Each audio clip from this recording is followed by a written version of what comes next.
खमरुल हुदा साहब के 1 रुपए का बेदार हैं क्या हम? देखिए, हमारी तरबियत अलग हुई से मेरे जहन में कोई दूसरा आदमी था, मगर वो अख्तर अल ईमान ही थे जिन्होंने खमरुल हुदा साहब की पैरवी की थी और हमसे जिद कर कर उनके नाम का बी फॉर्म लिखे गए। बगैर अख्तर अल ईमान के ये कुछ नहीं है। वहाँ पे भी जाके गूंगे बनकर बैठेंगे और अपने मालिक की गुलामी करेंगे। सोशल मीडिया में सवाल उठाया जा रहा है कि आप लोग सुनहरा सीमांचल का ख्वाब दिखा करके फिर से इस बार राहत सामग्री के नाम पे सिर्फ चूरा और मूढ़ी दे रहे हैं। सबसे पहला सवाल यही है कि आपके 4 विधायक पार्टी छोड़कर चले गए हैं, अब आपकी बिहार में क्या रणनीति है?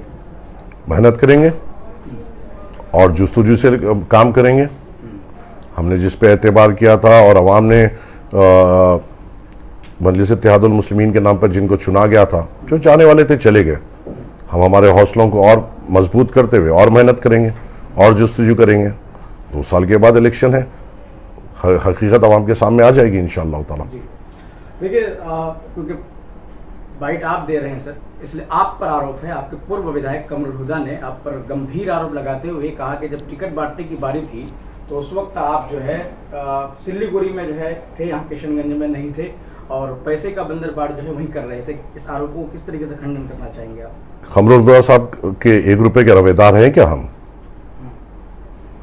देखिए, हमारी तरबियत अलग हुई से खमरुल हुदा साहब से कभी पूछ लीजिए कि किस तरीके से मजलिस इत्तेहादुल मुस्लिमीन ने उनकी मदद की है और उनको विधायक बनाने में अख्तर अल ईमान ने किस किस्म से जुस्तुजू किया है।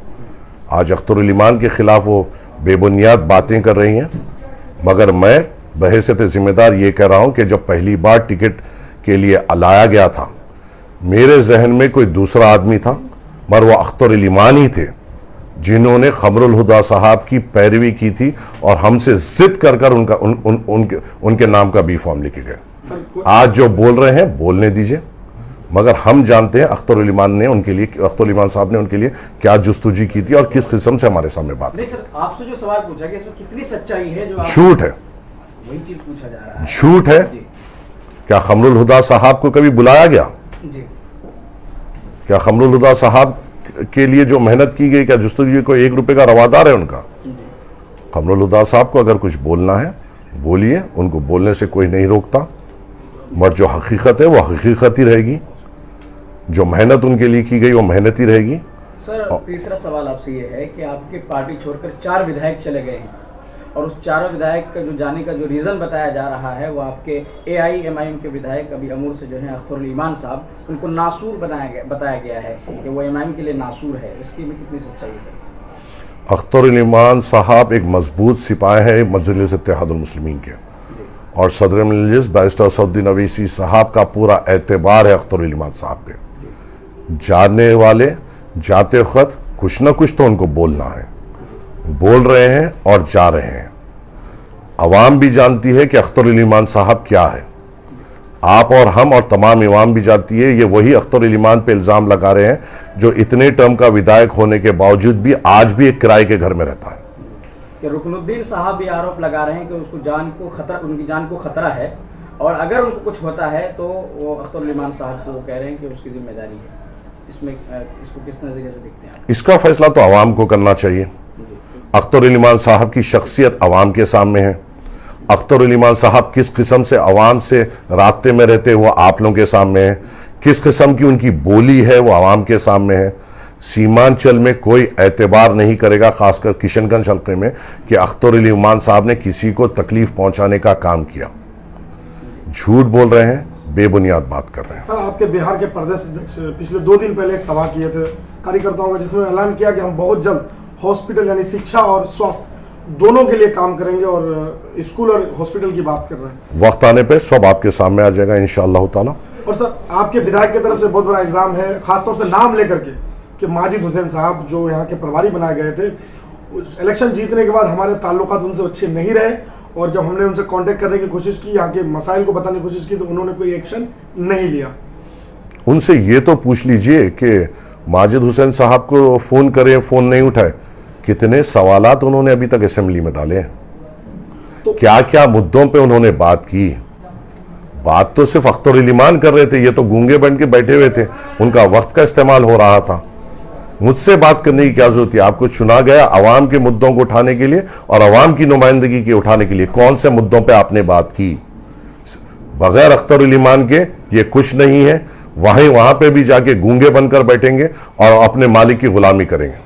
सर, सोशल मीडिया में सवाल उठाया जा रहा है कि आप लोग सुनहरा सीमांचल का ख्वाब दिखा करके फिर से इस बार राहत सामग्री के नाम पे सिर्फ चूरा और मूड़ी दे रहे हैं। इसको लेकर क्या कहेंगे सर? आप लोग सुनहरा का सीमांचल तो दिखा रहे हैं लेकिन कर नहीं पा रहे हैं। आप लोग ये सवाल जब क्यों नहीं करे जब लाखों रुपए की मेडिकल इमदाद लेकर मजलिस इत्तेहादुल मुस्लिमीन आई थी? ये सवाल उस वक्त नहीं किया गया जब हमारे विधायक कोई नहीं थे और असदुद्दीन अवैसी साहब खुद लाखों रुपए की इमदाद लेकर यहां पे आए थे मेडिकल रिलीफ लेकर। अरे हम कुछ तो कर रहे हैं, इससे पहले आने वालों ने किया क्या वो भी तो देख लो। हम हमारे हिसाब से जो हमारी ताकत है उसके हिसाब से हम ठहर तो रहे हैं। इससे पहले जिनको भी आपने चुना वो तो गूंगे भी थे और दिखते भी नहीं थे। अब तो अख्तर उल ईमान तो दिख रहे हैं और एक हौसला अफजाई तो हो रही है, नुमाइंदगी भी हो रही है और कई मसलों पे बात भी हो रही है। सर, पार्टी टूटने की वजह इन विधायकों ने, सारे विधायकों ने प्रेस कॉन्फ्रेंस करके बताया कि बिहार प्रदेश अध्यक्ष की तानाशाही की वजह से पार्टी बिखर गई बिहार में। अख्तर उल ईमान साहब तानाशाह नहीं है, वो कौम के हमदर्द हैं। इल्जाम लगाना था लगा दिए, जो बोलना था बोल दिए। पार्टी मजबूती के साथ अख्तर उल ईमान साहब के साथ है। सर एक मिनट सर, प्रदेश अध्यक्ष कह रहे हैं कि हम एमआईएम के 4 विधायक जो चले गए हैं आरजेडी में तो वो कैंसर थे। इसको आप किस नजर से देखते हैं? नहीं, मैंने ऐसा कोई बयान उनका नहीं सुना। अगर मैं सुनूंगा तो उसके ऊपर सुन के मैं जवाब। एक्सप्रेस को बाइट देते हुए उन्होंने कहा है कि जो 4 विधायक थे कैंसर जो अभी चले गए हैं आरजेडी में वो कैंसर थे, जो चले गए अच्छा हुआ। तो जब 4 विधायक कैंसर थे तो फिर आपने टिकट कैसे दिया उनको? शायद वो टाइम पे ठीक थे, बीमारी बाद में होती है ना। शायद अख्तर भाई से मुझे पूछना पड़ेगा ऐसा क्या चीज देखे, माने मेरे नजर में तो वैसी चीज नहीं। अवैसी हॉस्पिटल कब बनेगा? आखिरी सवाल, अवैसी हॉस्पिटल कब बनेगा? इंशाअल्लाह ताला मेहनत चल रही है। धोखेबाज आपके सामने है, काम कर कर आपके सामने आएंगे इंशाअल्लाह ताला।